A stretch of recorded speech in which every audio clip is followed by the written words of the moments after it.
नुआपड़ा उपनिर्वाचन परिप्रेक्षी रे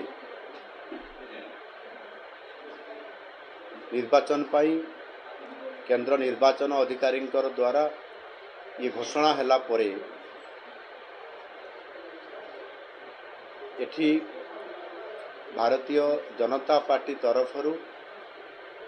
मध्य यथा समय कैंडिडेट मध्य घोषणा करा जायछि।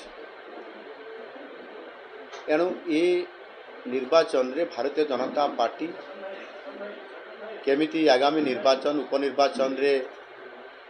विजय प्राप्त हब आ सेथिपाई दल तरफरु संपूर्ण भाव रे एठी संगठन रो कार्यक्रम आरंभ होइछि। जो दिन उपनिर्वाचन पाई विधिवत भाव रे विज्ञापन प्रकाश हला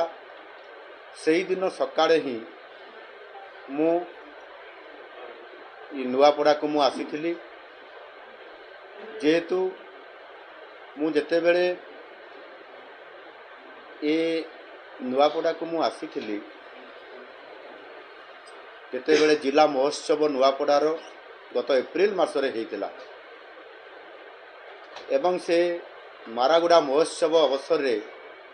नुआपड़ारे विकास को आगु नेबा पाई एठी काम करिबा पाई पड़िबो आ सेथि पाई मु निजे मध्य राज्य सरकारंकर मुखिया हिसाब रे मु निजे दायित्व नेबी एवं विकास को त्वरान्वित करिबी बोली मु प्रतिश्रुति देइतिली आ सेथि पाई मते बारंबार आसीबा पाई पड़िबो ये कथा मु मारागुड़ा महोत्सव रे मते कहितिली एवं सेदिन मध्य 320 कोटी टंकार विभिन्न प्रकल्पर शिलान्यास एवं श्री गणेश करा जाइतिला एवं परवर्ती पर्याय रे जो निर्वाचन उपनिर्वाचन रा आवश्यकता पड़िला एवं मोर मध्य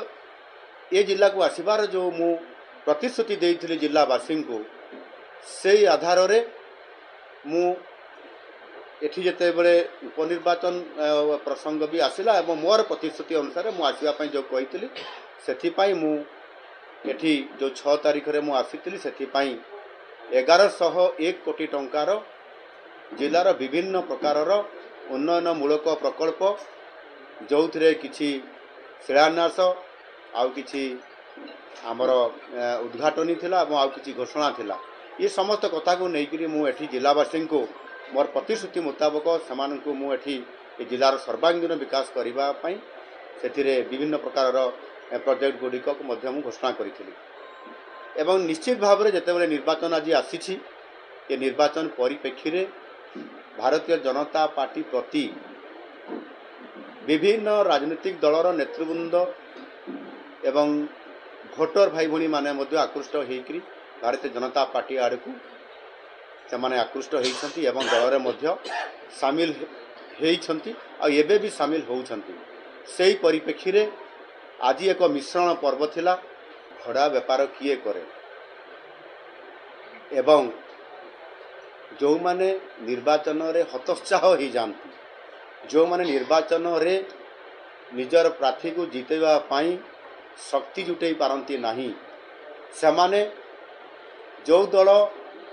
विजयी हवा सुनिश्चित से दल को गोटाए दोषारोप करने गोटाए नकारात्मक छाप सृष्टि करने एभली भाव में अनेक कथा कही थांती एनु निश्चित भाव रे एठी गत निर्वाचन रे जो माने छिड़ा होते से कांग्रेस दलर कांग्रेस को पोजिशन रे थिला एणु ए कथा मीडिया जानी ए कथा भोटर भाई भणी मैंने जानी जे सेमानंकर पोजिशन कौटी अच्छी एणु निश्चित भाव रे सेमाने गत 50 वर्ष धरिक शासन करुले ओडिशा को एवं सेमाने ओडिशा को कौन देइछंती नुआपड़ा जिला को कौन देइछंती नुआपड़ा जिलावासी विशेष करके नुआपड़ा विधानसभा भोटर भाई भणी माने मध्य भल भाव अवगत अच्छी आईपाई तो आज से जिते बेले प्रार्थी क्या करेंगे निर्वाचन रे छिड़ा हेबे केमिति से निजर पादतल माटी को दृढ़ करने आज बाट खोजुवा परिप्रेक्षी रे से जिते बड़े राहा पाई पारुना निजर कार्यकर्ता मानकर समर्थन हासिल कर पारुना सेते बड़े आउ दल को दोष देवा एवं एथिरे घुड़ा बेपार करने कथा ये कथा से कहवा ये गोटे हास्यास्पद कथा कौ दल रे किए मिसिब योगदान करिवो कौ दलर नीति आदर्श को लेकर आज से कथा ନିଜେ ଯେଉଁମାନେ ମିଶିବେ ସେମାନେ କ'ଣ ଛୁଆ ହେଇଛନ୍ତି ନା ସେମାନେ କ'ଣ ରାଜନୀତିର ପରିପକ୍ୱତା ନାହିଁ ଯେ ସେମାନେ ଘୋଡ଼ା ବେପାରରେ ଏସବୁ କାମ କରନ୍ତି।